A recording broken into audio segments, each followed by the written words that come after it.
Well, hello, folks, and thanks for tuning in for another week of the Rec Poker Podcast. This is the Forums edition. Our listeners know we do a Chats edition once a week where we talk to a different member of the poker world and ask them questions. And then we also do a Forums edition where we kind of focus on the strategy involved in poker. And we'll take a spot or a hand or a post from the forums at rec.poker that are free to join. So I'll encourage everyone to go and get a free Rec Poker account right now. All it takes is an email address and a smile. And it's a great way to get involved in the home games, in the forum posts. You can join our Discord channel, join the podcast live on YouTube when we record the Chats edition every Monday night at 7:30.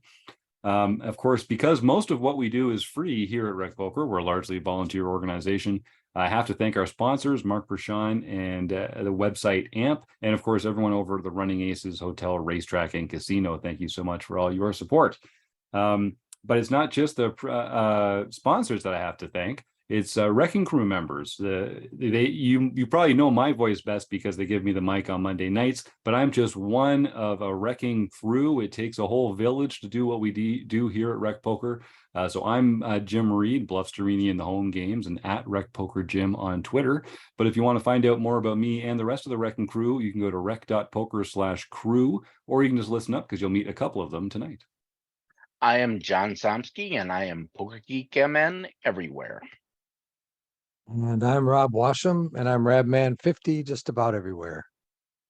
And the only missing piece of the puzzle is our premium members. There's like I say, go get that free community account at rec.poker today. But if you want to take it to the next level, that $15 a month that you pledge as a premium member helps us out a lot, helps us keep the lights on around here, keeps the infrastructure that we need going. And it's a great way to say thanks for putting all the Rec Poker stuff out there and to keep us going. So folks like Josh here, who's joining us in the chat tonight, all our premium members are welcome to come and join in, whether it's the book study that Rob's doing, Chris Jones's deep dive seminar every month, my own study groups, our strategy discussions. There's just a ton of ways to get involved with our premium membership, not to mention the archive of all the great sessions we've done and some of the really premium training material from other training sites out there around the world, the best material available at the highest level of poker learning. They share that with our Rec Poker premium members as well. So if you want to be like Josh Campbell, who's ascending in the poker world, it's not just the Thursday night Fun Country online play-in hangs, but Josh is also a regular in our Tuesday night online play-in hangs, and it's fun to have him here on the show tonight. So go and check all that out. So it's Monday night, which means that we are going to be pulling a forum post from the Rec.Poker forums. We're going to switch it up a little bit this week. We've just finished our book study, Endgame Poker Strategy by Dara and Barry Carter. We've spent the last few months going through this chapter by chapter. Rob Washam leads our book study every 2 weeks on the first and third Wednesday of the month. And it's been his mission to take us through some really phenomenal poker books over the last few years. Endgame Poker Strategy was the most recent one.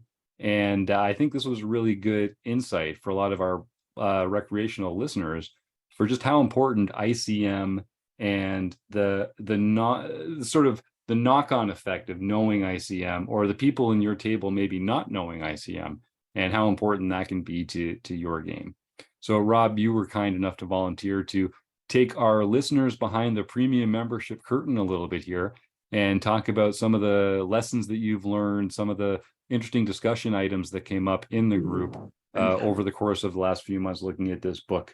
So let's just start with that. Now, I know you don't choose the books. You put a short list of books out there, and it's a democracy. The Rec Poker members choose. And you must have been excited when this one got chosen, though, because I know you'd been looking forward to reading this one. Yeah, anytime you have an opportunity to study anything by Dara O'Kearney, it's pretty good. There's a couple more books that's out there that I definitely like to get into also. So this was fun. Like I said, like you said, we let our members decide what book we're going to do, and from my standpoint, I don't really care what book we do because I'm going to learn something either way. And it's going to be a fun discussion either way, because we're going to have, people that are interested in the subject matter, and they're going to come along, and we're going to have some great discussions, and we're going to find some rabbit holes that we're going to dive into, and it's a lot of fun. So, but I know if folks, with the next book that we're going to be doing is The Poker Brain by Matt Matros. As we're recording this in November of 2022, it's not too late to join that discussion. If you're a premium member at Rec Poker, you can come and join us on the first and third Wednesday of every month. But even if you are behind a bit, you can go and check out the archive, where you can check out the videos of all the past sessions that Rob has done with the group here. And I don't remember exactly how many sessions we did with Endgame Poker Strategy, but there's definitely a fair number of videos there if people can go back and sort of use the notes that Rob puts together as well. Rob does these amazing chapter summaries and slides that we use to kind of summarize the points and guide the conversation, and folks will get a lot out of that. I think it's great work that you do with these book studies, Rob. it was 11 sessions. Only half as many as we did for the for Modern Poker Theory. For Modern Poker Theory, yeah, that was class of like 8. intense. Oh man, your head made my head explode. Yeah, a lot of good stuff in there too, but it was slightly denser reading than Yes. yeah. Now you need a group to get through something like that, I think. No kidding, no kidding. Well, let's talk about this book. Some of the things, it's Endgame Poker Strategy, the ICM book. So the first thing you want to know is, what is ICM, right? Well, ICM is the independent chip model, is what those 3 initials stand for. And that doesn't mean anything to me. I don't know if it means anything to you, but independent chip model, what the heck does that mean? Yeah, help us basically understand. Yeah, basically what it is, it's the difference between the value of the chip itself as opposed to the value the chip has within a tournament. So the monetary value of a chip in a tournament. So a chip by itself has no monetary value in a tournament. It's just a way of keeping track of who's ahead and who's behind, and whoever ends up with all the chips at the end is going to get the first prize, right? But that the chips are not a one-to-one relationship to the money that they are worth.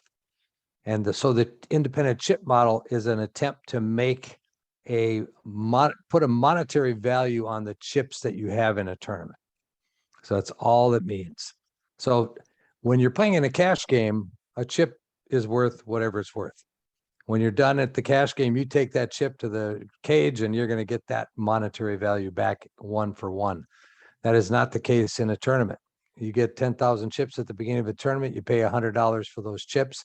They're not worth $1,000, obviously, or $10,000, obviously. So there has to be some way of monetizing the value of those chips, and that's what the independent chip model is intending to do.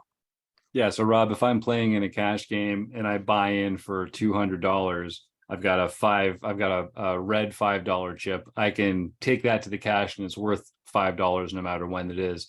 If I buy in for a tournament and I've got 10,000 chips in front of me, I can't just trade that out later for my buy-in. It's worth a certain portion of the prize pool. And Correct. As more people get busted out of the tournament, there's fewer people still in it. So your seat kind of has a little more value than it did before. And,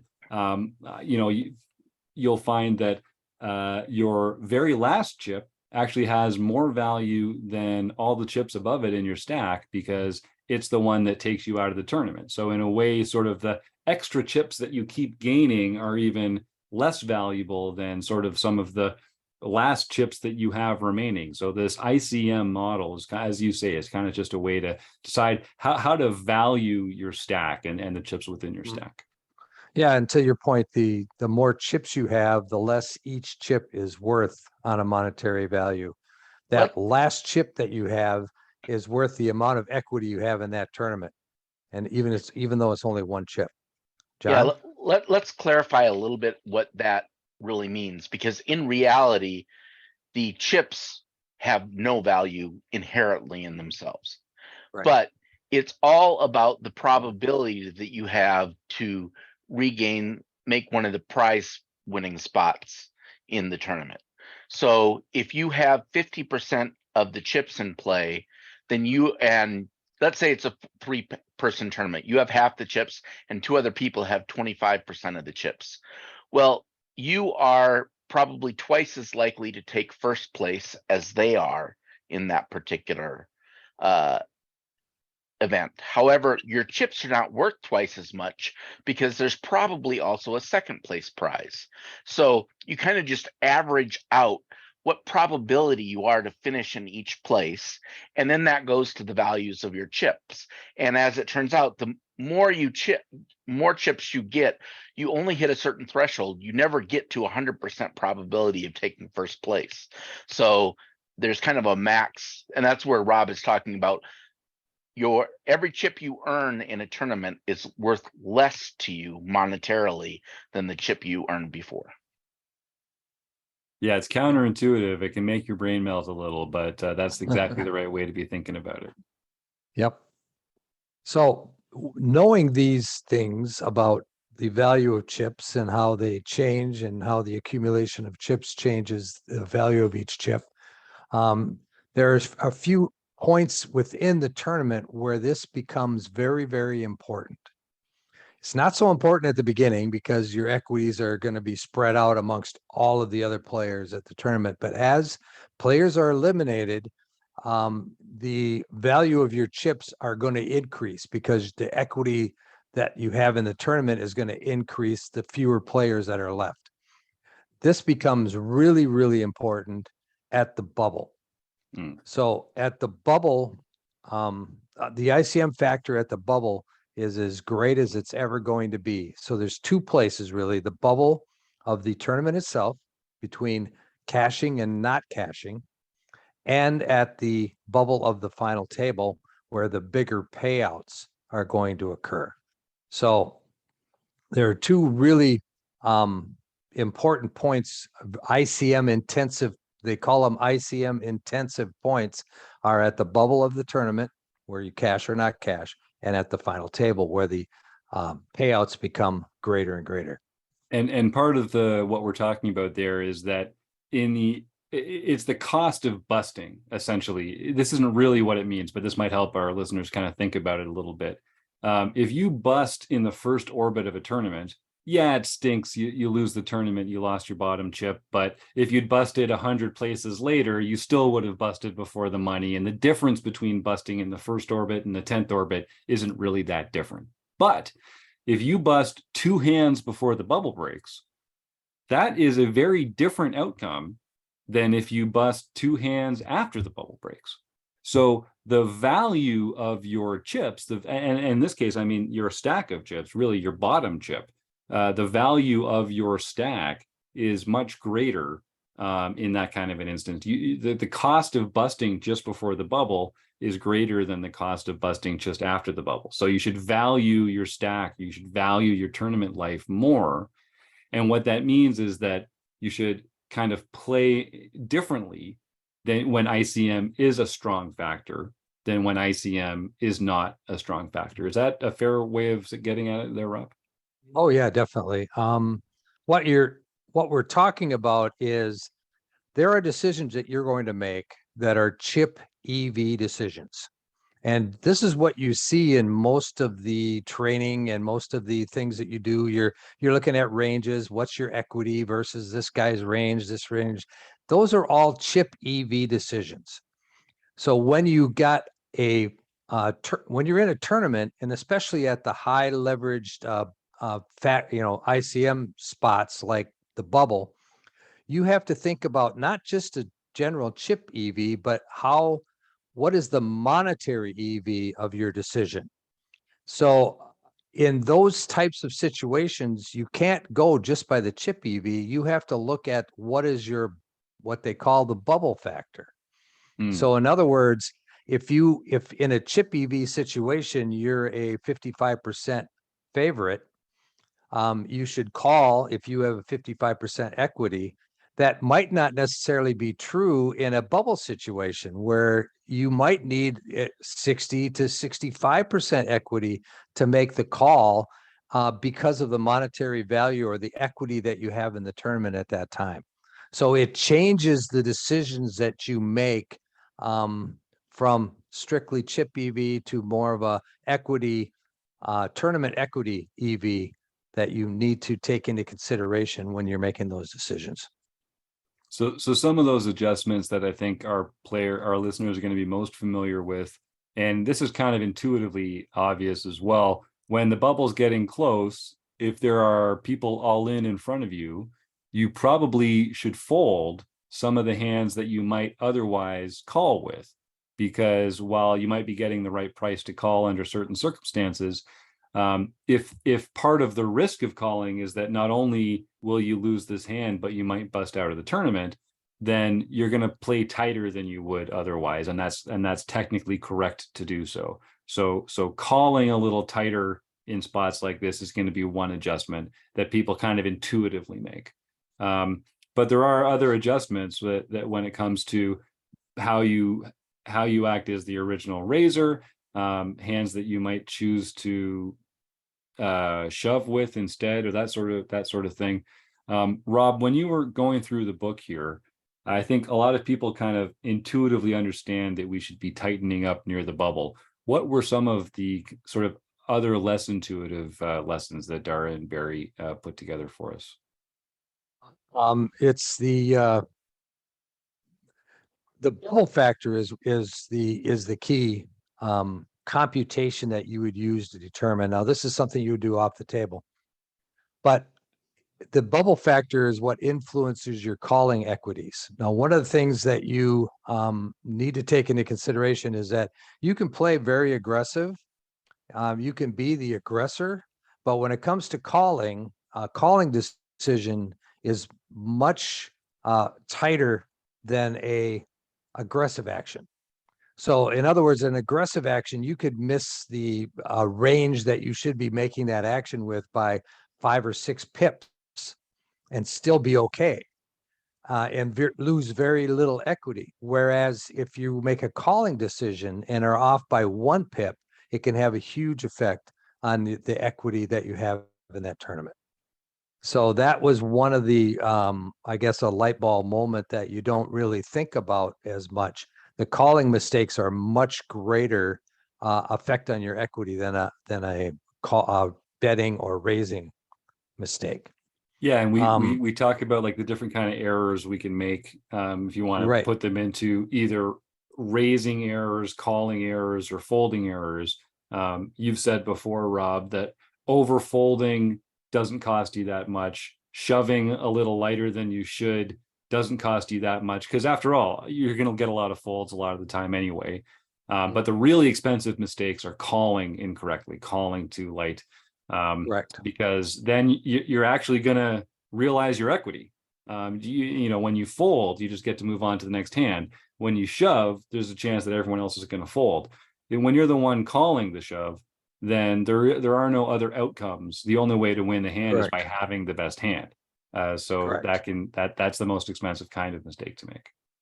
So was the calling mistakes so large because you have no fold equity then? Was that why? It probably, I would think that would be one of the reasons. It's just the general, the charts that Dara and Barry put together were created using Hold'em Resources Calculator and whatnot, and they looked at the difference of your equity in the tournament based on calling with all of the different hands that you could call with. And so there was minus equity all the way around, and then the plus equities were the ones that you would consider calling with. Now, if you're off by 1 pip, the equity between that 1 pip and the pip in front of it was huge. I mean, it was a big gap in equity. Whereas when you were jamming, the change in equity between 1 pip to the next pip was minuscule. So that's where it's the amount of equity that you gain or lose in the tournament based on whether you're shoving or calling. And Rob, when you say 1 pip, you mean the difference between shoving with like ace 10 versus ace jack, or king jack versus ace jack, where the rank of the cards are off by 1. Correct. So the difference between shoving with ace 10 or shoving with ace jack is smaller than the difference between calling with ace 10 and calling with ace jack. Correct. Correct. So if, in other words, if your threshold was you should jam with ace jack and you decided to jam with ace 8, it's not that big a mistake.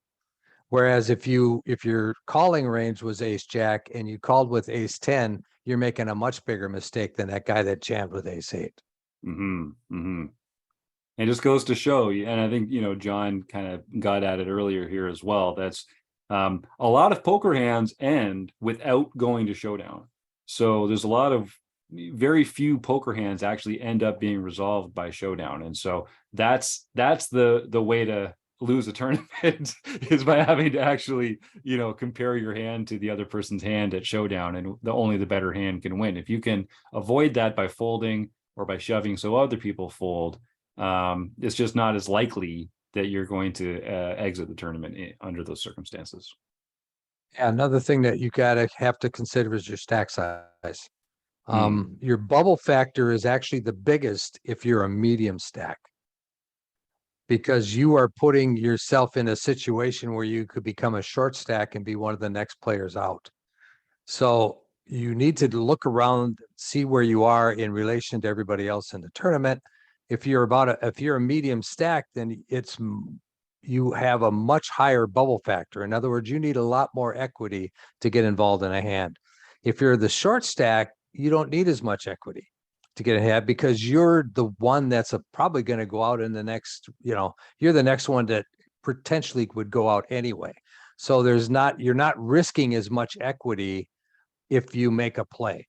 And again, if you're the big stack, the only time that you have an equity disadvantage if you're going against another big stack that could knock you down to be a short stack. So the big stacks and the short stacks really don't have as much bubble factor as that medium stack. So if you're a medium stack, you got to play a little bit tighter than the short stacks or the big stacks, which is something that you might not consider. And I know a lot of people don't consider in the tournaments that I play in. I see them playing just like chip EV all the way across the board, regardless of their stack size. Yeah, and I think people, if they use an example of a final table, let's say there's 9 players left and the bubble bursts after the 9th player. So the 9th player gets 0, the 8th player gets $10, and all the way up to first place getting $1,000 or something like that. So in this case, if you're the short stack 9-handed, it's kind of likely that you're going to be the next one to bust. If everyone, in the law of averages, if everyone just keeps trading cards around, eventually you have a better chance of busting than the medium strength or the medium stack players. So it's kind of an ICM disaster if you're a medium stack player and you get taken out before the shorter stacks, because there was no need for that to happen. You could have just played a more disciplined, tighter game, let the short stack bust, and then you get to ladder up. You get to make money just by folding your way to that next ladder. Whereas the short stack, they don't feel that kind of pressure because they're kind of the next one to go out anyway. So that ICM pressure, as you say, is felt more keenly by the medium stacks than the big ones. Correct. Which leads me to the next part of this is laddering versus playing for the win. Now, this is something that a lot of people will make a play saying, well, I was playing for the win. But that's not necessarily the right way of looking at it. Don't factor in what pay jumps mean to you personally when laddering. Instead, think about the current equity and the equity you already have realized. So in other words, a pay jump of, let's say right now you're already guaranteed to make $5,000 in this tournament. The next pay jump is $7,000. So instead of thinking of that $7,000 and thinking of laddering up that $7,000, you're laddering up $2,000 because you already have the $5,000. You're at the stage of the tournament where you've already won the 5. So you're not really playing for that 5 anymore because that's already there. You're playing for that 2. So you have to consider that when you're thinking about laddering up. So when you're so again, then playing for the win is another fallacy that people have. Dara used an example from the book where he came to day 2 at the final table with the shortest stack. And because of his experience with sit and goes, now sit and goes is where a lot of people really gain a lot of ICM knowledge, because you're constantly at a final table. You're constantly at a final table. So you could play a lot of tournaments and never make it to a final table. So you don't have that experience of being in an ICM intensive situation. So he had that experience. So he knew how to play that small stack, and he watched everybody else go after the chip leader. Even though the chip leader had a huge amount of chips, they were going for the win. They wanted to attack that chip leader. Well, that chip leader, one at a time, took everybody out, and Dara ended up heads up with the chip leader, and then they made a chop. Mm-hmm. So he hardly played a hand, and he just watched everybody else make all of these ICM mistakes trying to play for the win. And this is a fallacy that people have. They're trying to play for the win, when you should be laddering up, and that's what Dara was doing. So there's these fallacies in poker that if you hear somebody say playing for the win, you want him at your table, because he's going to be making ICM mistakes.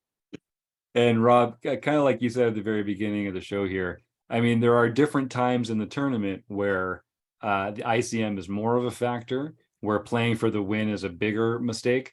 When ICM is less of a factor, say at the very early stages of the tournament, or interestingly, in some cases, just after the bubble breaks, playing for the win isn't necessarily the wrong thing to do under those circumstances, because ICM pressure is less relevant. And this is one of the things that makes poker great, particularly tournament poker, is that every hand, there's so many different factors that you can be considering, often competing interests. And part of what makes someone really good at poker is not only knowing the hand ranks and the pot odds, and when you've got the right equity to continue, but also knowing what part of the tournament am I in? Is this a time where I should be taking these chances to try and get a chip lead, or are these times when I should just be cooling down, laddering up, trying to get to that next pay jump or to the bubble? And that can be hard for inexperienced players to sort of grasp intuitively as they play through the tournament structure. And I just want to make one clarification. When Rob says the right way to play, what he's talking about is the way to try to win the most money. If you play for the win, you will probably win more tournaments than someone who does not. You will also make less money than someone who is playing proper ICM strategy.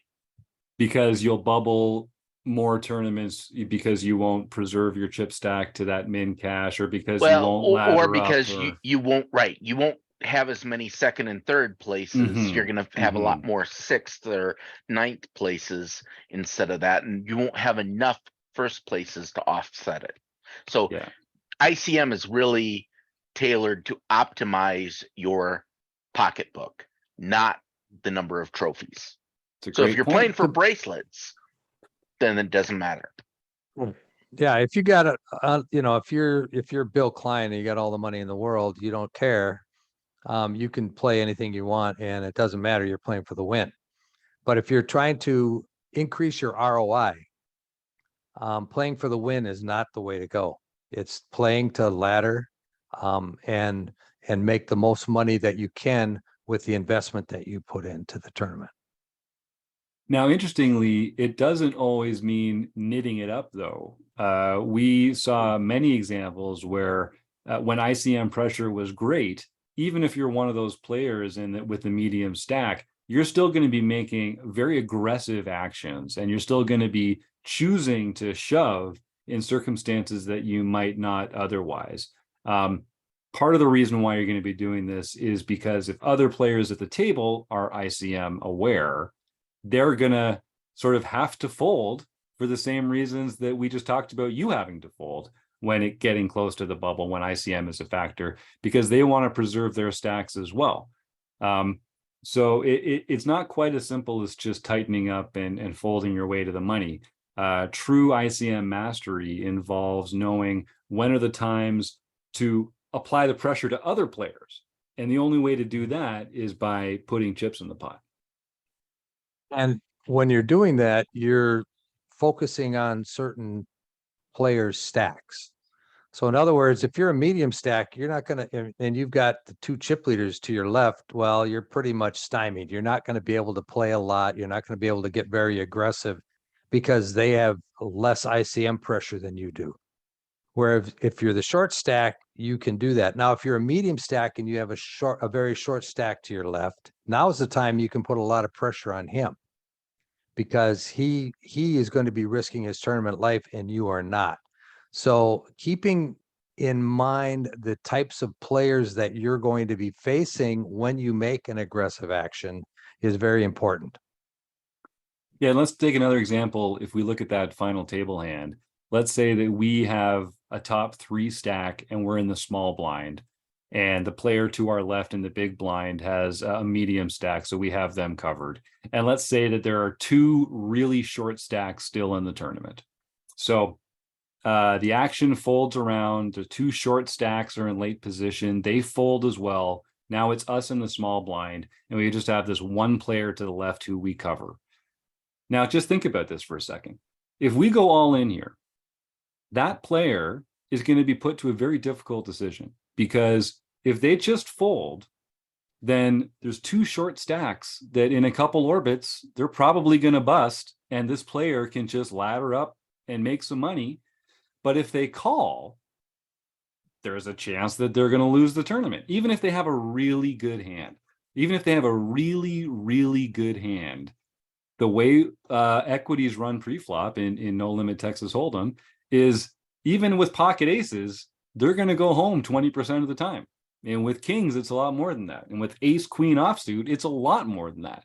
So they're going to have to fold some of these very, very strong hands, because if they don't, there's a chance that they're going to lose and go home, even if they had the best hand. So what does that mean for us as this player in the small blind that has a lot of chips? As you can kind of imagine, you can shove with a lot of hands. You can shove with a much wider range of hands than you might consider shoving with, just open shoving pre-flop, because your opponent just has to fold a lot.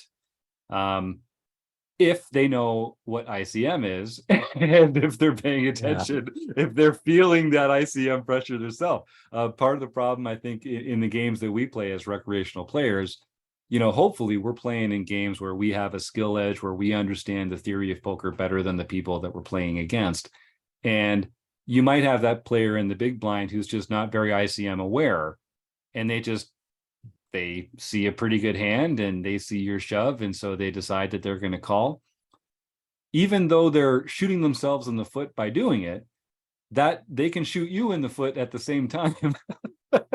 And really, the only people that benefit are everyone else at the table who's just not involved in the hand. So it really comes down to knowing the players that are at the table with you, knowing who you can apply pressure to, and then just doing it in the smart way, where you're the one applying the pressure and not the one that has to sort of decide how to handle the pressure. That's right. It's very important to understand your opponent's knowledge level. So are they ICM aware? And this is something that we discuss quite a bit in our book study, because we see it a lot in the tournaments that we play, that people are playing the same way they played at the beginning of the tournament. That you see the same types of hands. You see people do something, and you look at it through the lens of what we've learned in this book, and you say, well, that is a huge mistake. And people just are not ICM aware. It's one of the last things that people learn. So we learned all these nice concepts, but then we know we can't necessarily put them all into play because we still have to take into consideration the knowledge level of the players that we're playing against. And are they ICM aware? So like you said, in that situation, yeah, if you know that the big blind is ICM aware, then you can shove any two, because he's going to have to fold 85% of his hands. That means 85% of the time he's folding. And those times that he doesn't fold, you're going to have at least 30% equity anyway, no matter what. So, it's like, yeah, you can, but if he's not ICM aware and he's going to call with any pocket pair, he's going to call with any two broadways, he's going to call with any ace, well, then you have to be a little more discerning about what hands you push with. Yeah, in fact, if you were sitting on my left in that spot, Rob, and I was in the small blind, I'd know that you were an ICM savvy player, and I would be shoving a lot of the whole things that I might find in the small blind. But even if you were sitting there and you said to me, Jim, I'm going to call, I'm just like, as it gets to me, if you say, Jim, I'm going to call any of your raises here, just that simple knowledge means that now I'm the one that's under a lot of ICM pressure. I'm actually going to fold there a ton, because even if I've got a really, really good hand, I don't want to risk, even if I've got ace queen and you've got pocket eights, like I don't want to take a coin flip that could really decimate my tournament stack here, when all I have to do is fold for a couple orbits or really just play the nuts. And let those small stacks bust out. It's all about letting those small stacks bust out and preserving your spot on the ladder. Yep. When we talked about small stacks, one of the things that people don't understand, you'll see it a lot in a tournament. Somebody will take a bad beat or just take a big stack and get decimated down to 2, 3, 4 big blinds. The next hand, they just go all in, because as far as they're concerned, it's over. That is a mistake. That is a mistake. Short stacks should not gamble, because they have more equity than they realize. That's one thing that ICM is teaches you, is that you have more equity in the tournament than you realize you have. So I see this all the time, where somebody gets down to that 10 big blinds because they took a big hit. They were sitting there at 50 big blinds. They got involved with another guy that 40 big blinds and lost. Now they're sitting there with 10. It doesn't matter what their two cards are the next hand. They just go all in, because as far as they're concerned, their tournament's over. Let's get it over with. Either I'm going to double up or go home. That's a mistake. So keep that in mind, because they have more equity than they realize that they do. Yeah, that was actually an eye opener for me, watching as Dara and Barry put the equity tables together in the book that we were reading. If I've got 10 big blinds and you've got 100 big blinds and we're on the final table, you don't have 10 times as much equity as I do in the tournament. Now you are more likely to win the tournament than I am, but I am not such a dog as I might think that I am. And I don't want to give away all the secrets. So folks, you really have to go and buy Endgame Poker Strategy, the ICM book by Dara and Barry Carter. We'll just tease a couple more parts of it here, but being able to go through the book chapter by chapter, seeing the different tables and charts and graphs that they've put together, you can believe it when you hear Rob say it, but if you want to learn it yourself, you really have to kind of go and see the math, see how they've shown their work putting this stuff together. This isn't just opinion, this is theory, and it's mathematically grounded. So it's really, really, really, really insightful stuff. That one in particular helped me kind of appreciate, even as the short stack, how much equity I still have in this tournament. And, that cliche about having a chip in a chair, it's really true. It's really true. Just having the difference between having one chip and having 0 chips is the biggest difference in all the different chip stacks that we look at here. So, Rob, there's the one thing that I think people don't think about as often on that level is chopping. So you get into spots where you're at the end of the tournament, there's a few people left, you're trying to decide, if you don't want to play the whole thing out, how do we decide a fair way of divvying it up? And if you're, we talk all the time about recreational players just having less experience in some of these areas and how expensive that can be. This is one of those areas. We don't study ICM enough. We don't get enough live experience just playing in these ICM spots. And so we're not going to be as experienced than the real savvy players out there. And even something as mundane as chopping up a prize pool at the end of a tournament, if you don't know ICM, players that know it better than you really can exploit you. That was another insight that I They'll found take out. advantage of you, definitely. It goes back to what we were just talking about, how you have more equity than you think you. Mhm. So when somebody's offering you a deal, for instance, if you're the short stack, somebody may offer you the last prize and say, okay, we'll give you the last prize because you're going to go out next anyway. Well, you have more equity than that. So that's a bad deal. And you're So already some of the- guaranteed that last prize. The Correct. next person that gets out, they're going to get that anyway. Correct. But Correct. there's a chance that you're going to win more than that. So Somebody else goes out before you, then you're going to ladder up. So Mhm. you do have more equity than you think you have. So some of the key takeaways about deal making: think of deals like playing a new tournament with a higher buy-in. There's no bad time to propose a deal. Chip chop deals are usually bad for everyone but the big stacks. So don't take a chip stack deal unless you have most of the chips. So Rob, if you've Right. got 10 times as many chips as I do, I should not take a deal where you get 10 times as much money as I do, because I'm Correct. undervaluing my equity in the tournament. Correct. Okay. Keep in mind that even the chip leader cannot win more than the top prize. Good point. So his equity can never be more than what the top prize is, and is always less than what the top prize is. In an ICM situation, even the lead chip leader, even if he has 10 times as many chips as everybody else in the tournament, he still can't win more than the top prize. Great point. So his equity can never be more than that. The best reason to deal is to reduce variance. So when you get, a lot of times you get to the final table, everybody's sitting there with, 5 to 25 big blinds. It's, what is it? Kessler was talking about it today, an all-in fest, right? All Oh, it yeah, becomes is an shove fest, all-in yeah. fest. It's just a Yeah. shove fest. It's just, so it's just who ends up with having the better hand each time. So there's a lot of variance in that scenario. So that would be a good time to make a deal, because then now we reduce the variance. Utility and time are perfectly good reasons to deal. So in other words, if you let's say it's getting late in the night and you've got a big tournament scheduled the next morning or the next day, you want to get to bed. Okay, let's make a deal, because I don't want to sit here for the next 3 hours and play out for a difference of $5,000 or $10,000 when I've already got $7,000 locked up. Social pressure is not a good reason.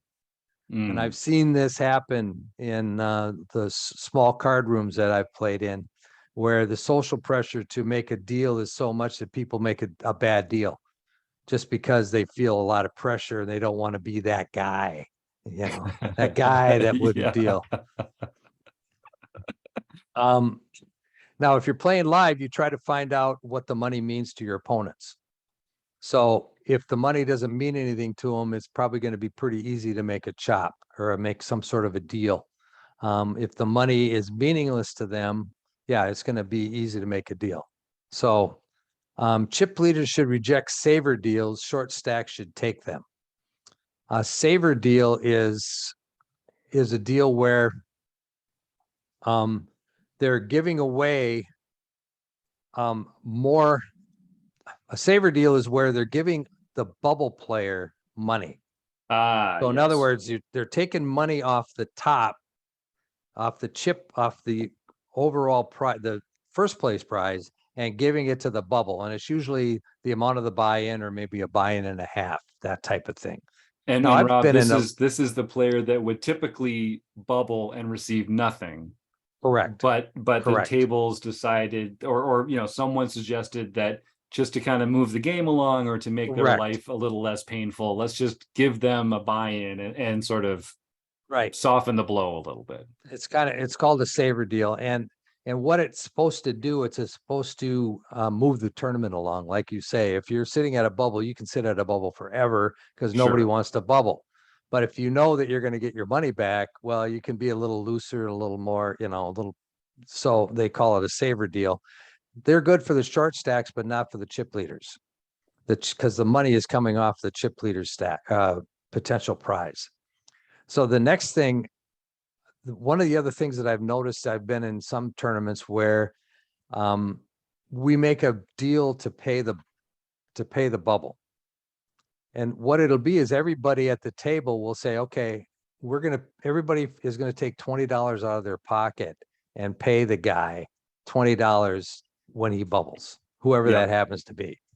And I've seen that happen too in some of the smaller rooms that I've played. Yeah, and me it's kind of, God, I don't really want to do this. But then there's that social pressure, you don't want to be that guy. Yep, that's right. So sometimes you have to step away from the table because they don't want to see cash at the table, depending on the card room that you're playing in, that kind of thing. Grand Casino Mille Lacs, they didn't care. Yeah. You just hand them the $20 bill across the table. The thing that always bugged me about that concept is it just changes the bubble. It just changes the bubble from being the 11th guy to being the 12th guy. So then the one who goes home with nothing is the one who busted one before the bubbler. Right. And it doesn't actually change anything. We could just pay everyone back their buy-in. We don't have to get together and play poker at all. Nobody ever wants to bubble, for God's sake. So yeah, that, as you can tell, that I get a little animated thinking about that one because there is an element of softening the blow, and there is an element of kind of like moving the game along, and I get all that. But if you let's say the top 12 players got paid, if you were 14th, you think that if you bust in 14, it's the same as busting in 13 because you're not going to get paid. So you take a risk and you bust in 14. Now all of a sudden, everyone who's left is saying, "Oh, let's just pay the 13th guy the bubble, and let's soften their blow." Well, who's softening my blow? Well, I would have played that differently if I'd known that the real bubble was at 13 and not at 12. You shouldn't have. Because you didn't know that at the time. Right. Yeah. Yeah, that's my issue with the saver. Yeah, like I say, in very small tournaments, you will see the saver deal quite a bit. But as the tournaments get bigger buy-in tournaments, more player type tournaments, you're not going to see the saver deal very often. Mm-hmm. So I have never seen a saver deal in a big buy-in event, anything over, $250, $300 type event. I've never seen a saver deal. Whereas the little 150 weekend event, you see saver deals all the time. Yeah, I think part of it is if you have like less than 2 tables that cash, then it's easier, or if it's a 1 table cash. Whereas if you've got 12 tables that cash, you can't even coordinate a saver deal. No, you can't do a saver deal. That's why, the saver deals are usually in a tournament where 5 people are getting paid. You're sitting there at the final table with 9 and a couple people get knocked out. Now you're sitting at 6 and you're going, okay, we could sit here forever at 6. Let's pay the bubble. Let's pay that 6th player, and it'll make everybody looser and move the tournament along. Yeah. And of course, if you're, no, let's take it, John. Well, I was just going to say, share a personal story here. The best deal I ever made. I was on an ante-up cruise. We were playing at the final table. There were 3 of us left, and I had a little over half the chips in play. Excellent. And as soon as we got to 3, they just decided, why don't we just give you first place, and then we'll chop second and third. And it was like, yeah, I kind of wanted to play it out, but how do you not take that? How do you not take first place money? Yeah, no kidding. You're getting more equity than your chips were worth. Yes. I had a similar story. I was playing a little 3-table tournament, and we got down to 9 players, and somebody said, well, let's chop it. And everybody said, sure, except for me. I said, no, I'm not chopping at 9. I mean, it's only it's only paying 5. I'm not chopping at 9. And so we kept playing, and I took out the bubble. They kept trying to chop, and I kept saying no, no, no. And I finally took out the bubble, and we're down to the last 5 players. And they said, let's chop it. I said, okay. And I didn't have that many more chips than everybody else. I mean, I was a chip leader, but not by that much. And I said, okay, I'll take first place. You guys chop up the rest. And they said, okay, Right. Yep. okay, I'm fine with that. Yep. But I Yep. was the one that would not make a chop at any time during the tournament. So they knew that unless they did this deal, I wasn't going to chop. So they were very incentivized to chop with me and give me first place money.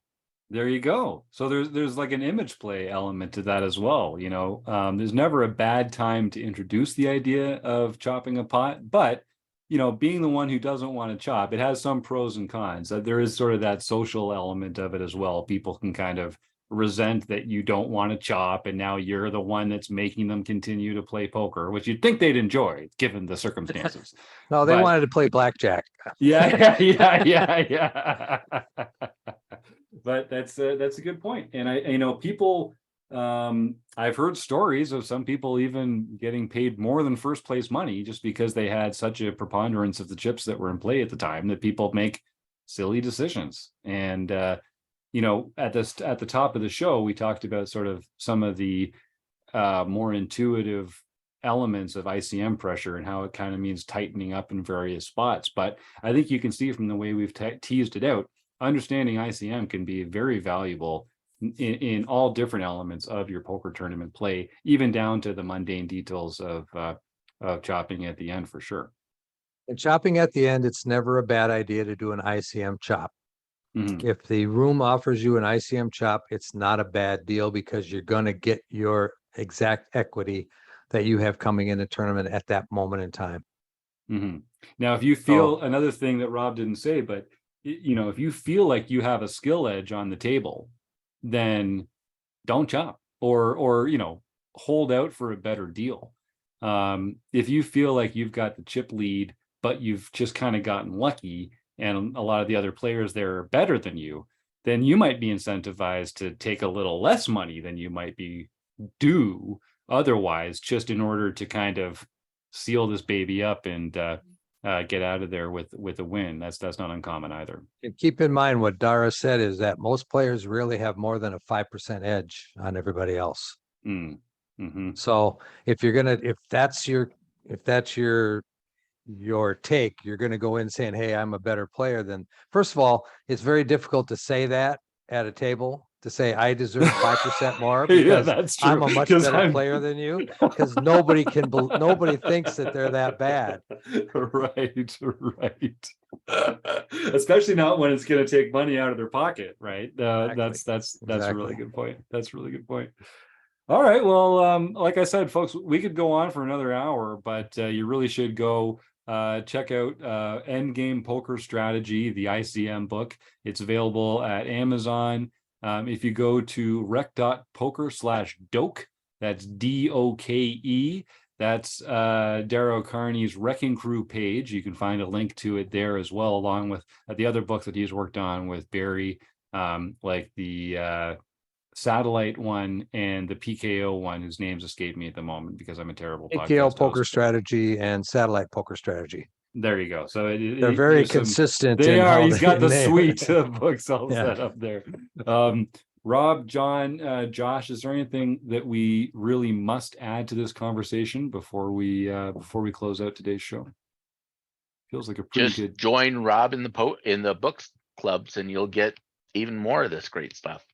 Yeah, and Rob's too modest to say it himself, but honestly, the work that he does in between the sessions, putting these slides together, going through the chapters, sort of curating the content for you so that you get the kind of nice bite-sized pieces that are going to be the most applicable to your game, is really valuable stuff. And being able to review it every 2 weeks as you're reading it with a group of like-minded recreational poker players is just a great way to really get a lot more out of the material than you would otherwise. I know it does for me, so I really appreciate that. All right, well then I guess to all our premium members out there, thanks for all your support, folks like Josh Campbell and a million other people that make the magic happen here at Rec Poker. Of course, I have to thank Josh for joining us tonight with John and Rob. The Running Aces Hotel, Racetrack, and Casino are sponsors, and Mark Rashawn over at Website Amp, and you, the listeners, who we couldn't do it without. So thank you so much, and we will see you next week.